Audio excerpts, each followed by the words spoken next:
Halo, apa kabar anak-anakku semua?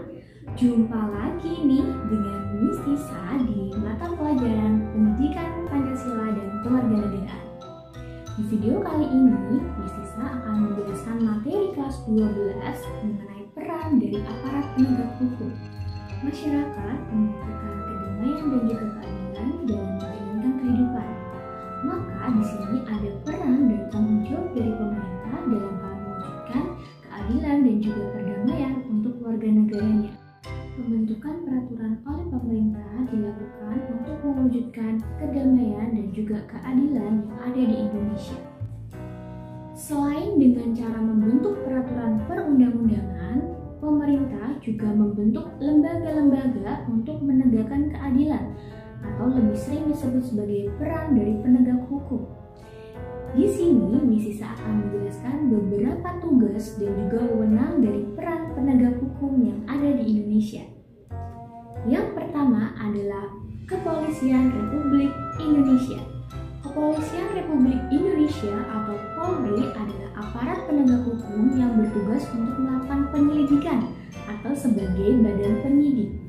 Berikut ini adalah visi dan misi Polri atau Polisi Republik Indonesia yang harus dipegang teguh dan dijalankan sesuai dengan tugas dan juga wewenangnya. Lembaga penegak hukum yang kedua adalah Kejaksaan Republik Indonesia. Kejaksaan Republik Indonesia adalah lembaga penegak hukum yang ditugaskan untuk melakukan penuntutan dalam sebuah persidangan. Di Indonesia, kejaksaan dibagi menjadi 3. Pertama ada Kejaksaan Agung, 2 Kejaksaan Tinggi, dan yang ketiga adalah Kejaksaan Negeri. Kejaksaan sebagai salah satu lembaga penegak hukum dituntut untuk melaksanakan profesinya untuk lebih berperan dalam menegakkan supremasi hukum, perlindungan kepentingan umum, penegakan hak asasi manusia, dan pemberantasan KKN, korupsi, kolusi, dan nepotisme. Berikut ini adalah tugas dan juga wewenang kejaksaan dalam bidang pidana. Yang pertama adalah melakukan penuntutan. Yang diartikan sebagai penuntutan adalah tindakan dari penuntut umum yang menerima berkas pengadilan yang kemudian diserahkan kepada pihak kejaksaan, dan untuk proses pengadilannya akan diserahkan kepada pengadilan yang berwenang atau pengadilan yang lebih dekat dari berkas atau perkara tersebut. Tugas yang kedua adalah untuk melaksanakan keputusan dari hakim. Tugas dan wewenang yang ketiga adalah untuk melakukan pengawasan terhadap keputusan hakim yang telah ditetapkan. Bentuk putusan hakim di dalam hukum pidana ditetapkan menjadi 3 hal. Yang pertama ada hukuman pidana bersyarat, yang kedua adalah pengawasan, dan yang ketiga adalah keputusan bebas bersyarat. Untuk perbedaan hasil dari putusan hakim tersebut dinilai atau dirujuk berdasarkan bukti-bukti mengenai kasus dalam persidangan tersebut.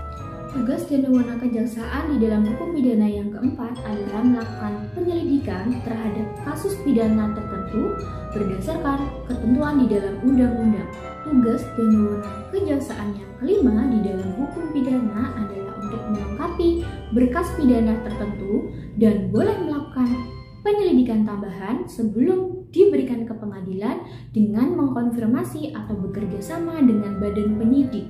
Setelah tadi kita membahas mengenai tugas dan juga wewenang kejaksaan di dalam bidang hukum pidana, kemudian selanjutnya kita akan membahas tugas dan juga wewenang kejaksaan dalam bidang ketertiban dan juga ketentraman di Indonesia.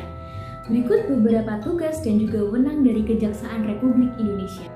Nah, lalu yang ketiga untuk peran dari penegak hukum yaitu adalah hakim. Tetapi sebelum kita masuk kepada tugas dan juga wewenang hakim, kita harus tahu dulu lembaga peradilan atau apa itu yang disebut sebagai lembaga peradilan. Lembaga peradilan adalah lembaga yudikatif yang bertugas untuk menegakkan hukum dan juga keadilan.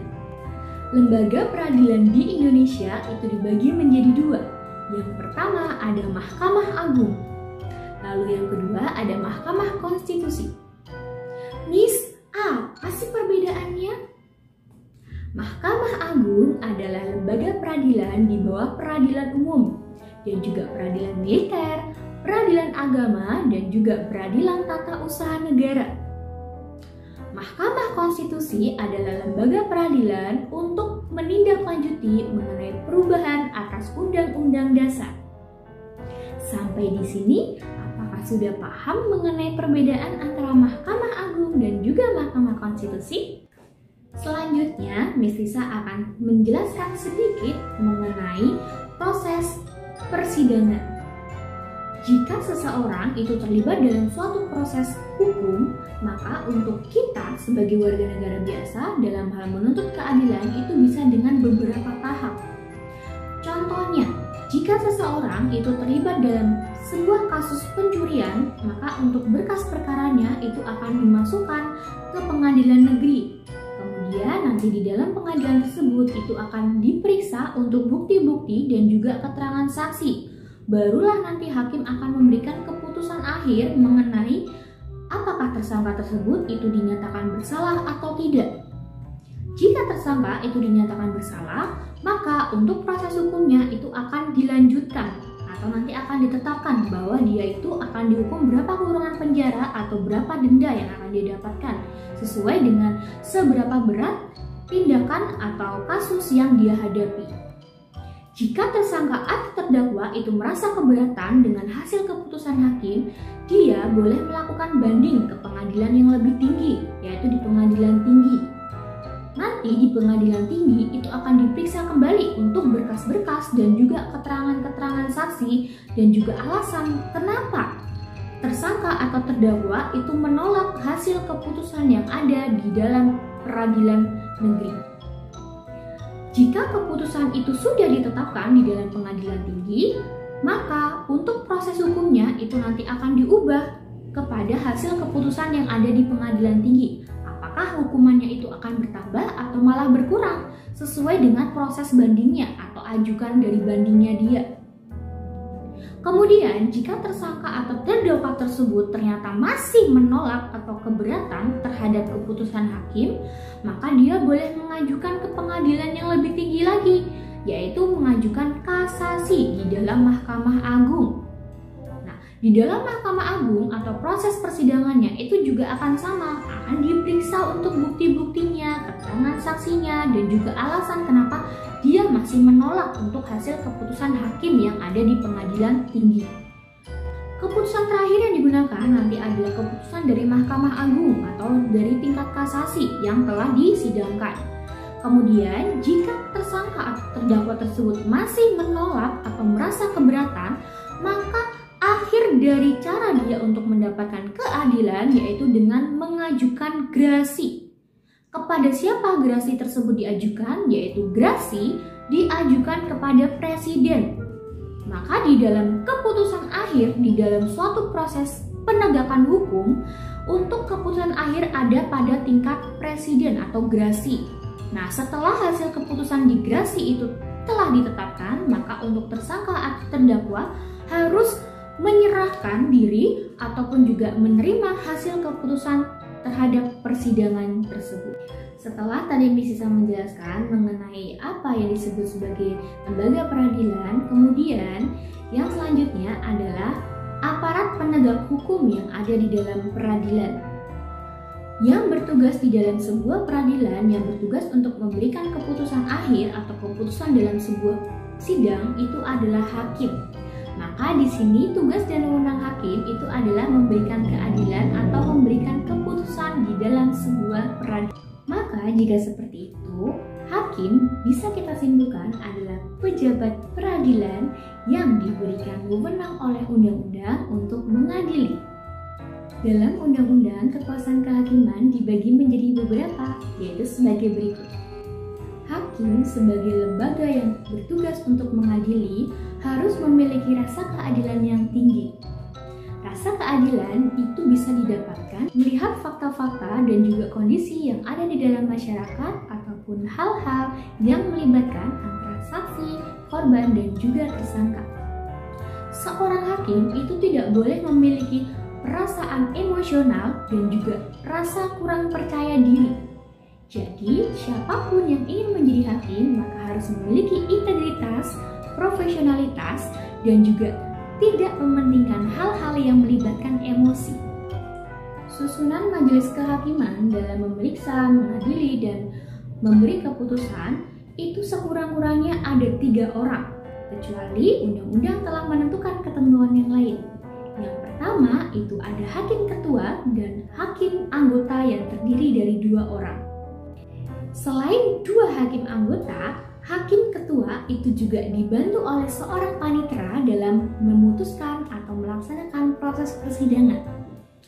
Panitera bertugas untuk mencatat jalannya proses persidangan dari mulai awal sidang itu berlangsung sampai keputusan akhir. Maka di sini panitera itu juga bisa disebut sebagai sekretaris di dalam sebuah organisasi. Hakim dalam lembaga pelaksana proses kehakiman harus memperhatikan beberapa asas-asas dalam menyelenggarakan tugas dan juga wewenangnya. Berikut adalah asas-asas yang harus diperhatikan oleh seorang hakim. Yang pertama adalah peradilan dilakukan demi keadilan berdasarkan ketuhanan yang Maha Esa. 2. Peradilan negara menerapkan dan menegakkan hukum dan juga keadilan berdasarkan sila dalam Pancasila. Lalu yang ketiga, peradilan negara yang berada pada wilayah NKRI dalam hal keseluruhannya itu telah diatur di dalam undang-undang. Lalu yang terakhir, peradilan dilakukan harus secara tepat, cepat, biaya ringan, dan juga sederhana. Nah, tadi adalah beberapa tugas dan juga wewenang peradilan, yaitu hakim atau seseorang yang bertugas di dalam sebuah peradilan.